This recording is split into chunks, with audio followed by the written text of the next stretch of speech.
Welcome to day 2 of our Advent Devotional series. Today we look at the name I Am, found in John chapter 8. I am. 2 little words that we must use hundreds of times a day.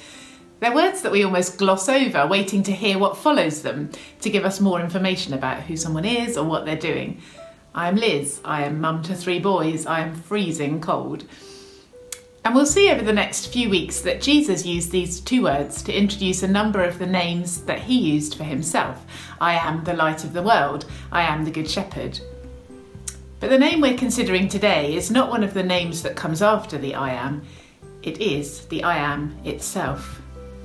John chapter 8 verse 58 says, "Very truly I tell you," Jesus answered, "before Abraham was born, I am." And as you read through John chapter 8, you see Jesus being questioned by the Jews who just won't believe what he says about who he was. They twist his words, they argue back against everything he says. And at the end of this lengthy debate, when Jesus says that Abraham knew all about him, they mock him even further. But at this point, Jesus says, "Very truly I tell you." And it's a declaration that Jewish ears would recognise as coming before something really solemn that had to be listened to. And so we know too that what he's about to say is really important and worth listening to as well. And this is what he says, "Before Abraham was born, I am." It almost sounds a bit odd, doesn't it? I guess if he was just wanting to show that he'd existed before Abraham, it would have been more normal to say, "Before Abraham was born, I was." Like I might say, "Before my children were born, I was. I existed before they did." But he doesn't say "I was," he says "I am."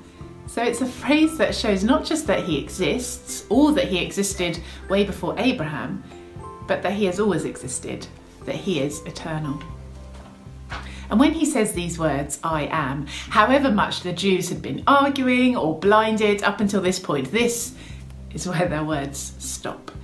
Because any Jew hearing Jesus say "I am" knew exactly what he was saying. They knew exactly what he was claiming, because the only one who had ever used that phrase to describe themselves was God himself.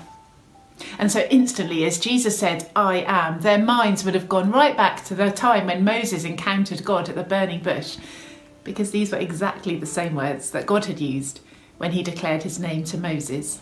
"I am who I am."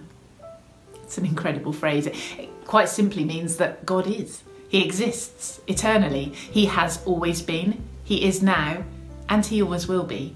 He is, I am. And that's why the Jews stop arguing and instead pick up stones to stone Jesus, which was the punishment for blasphemy, because they knew that he was claiming to be God himself. And they were horrified.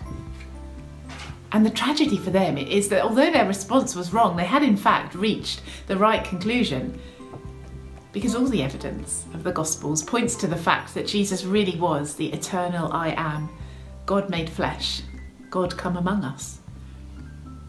And so for us today, let's just rejoice again this Advent that the one who the whole thing is anticipating, the one who will come as a baby is I am, is the eternal God.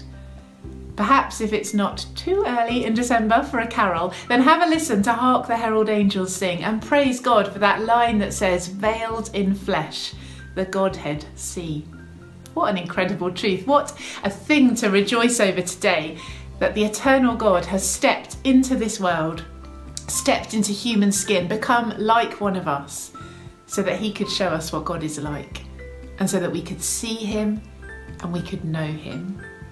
His name is Jesus. I am.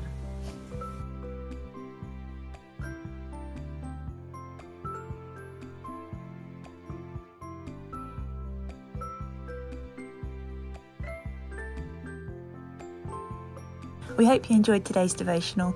Tune in tomorrow for more in our Advent series.